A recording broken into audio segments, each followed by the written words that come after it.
Good morning to Sartwi and our friend of class of 4B Instrumentation Engineering.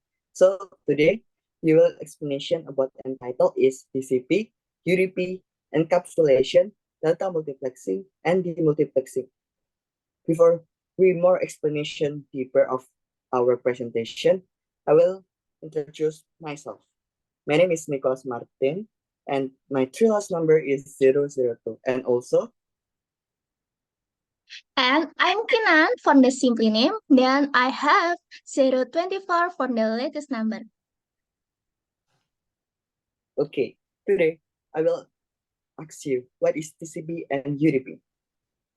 Yes, of course, TCP is meaning transmission control protocol and UDP is meaning user gathering protocol. What is different TCP and UDP? TCP is establish a connection between two devices before transmitting data, while UDP not establish a connection before transmitting data. So it's very different of TCP and UDP. And TCP, this is the connection is maintained through the data transfer, ensuring reliable and ordered delivery of data. TCP is commonly used for applications that require high reliability, such as web browsing, email, and file transfer. And UDP, instead, it sends data in small packets called datagrams, which can be received in any order. UDP is commonly used for applications that require fast transmission speeds, such as video streaming, online gaming, and voice over IP. So that what is encapsulation?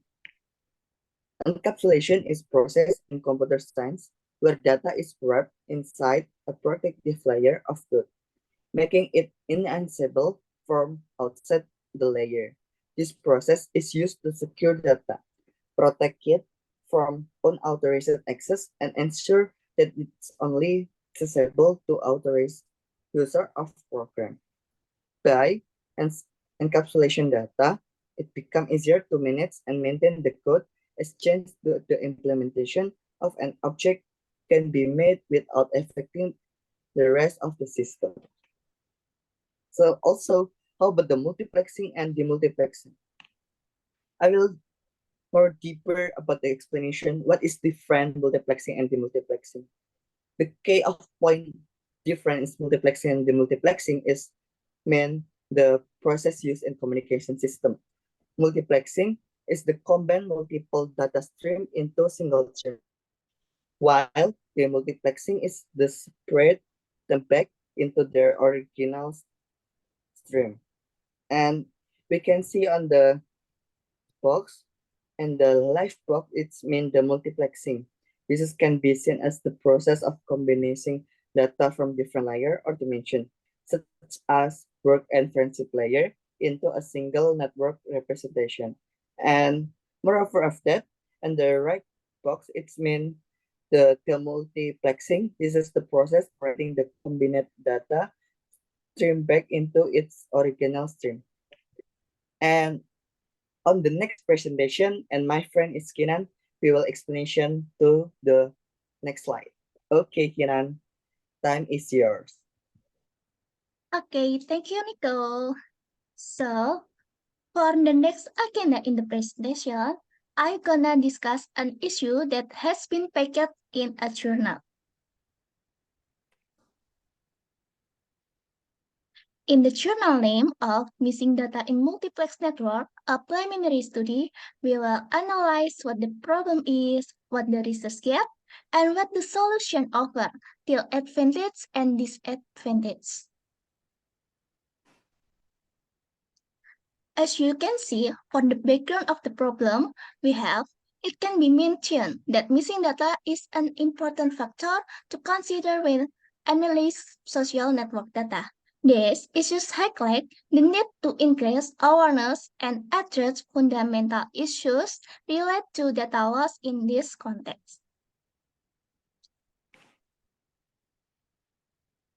And as I said, with these issues, we still have a check to the lack or the research focus in this course.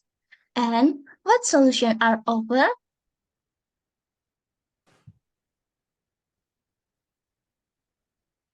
For the first, the solution offer binary search encode classification of the possible types of missing data in multiplex network.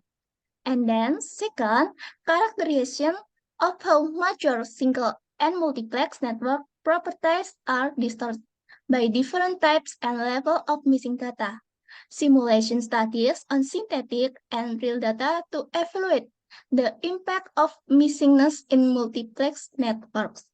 And the last one, the results provide initial experimental evidence based on both real and synthetic data to understand the impact of missing data on network properties in multiplex network.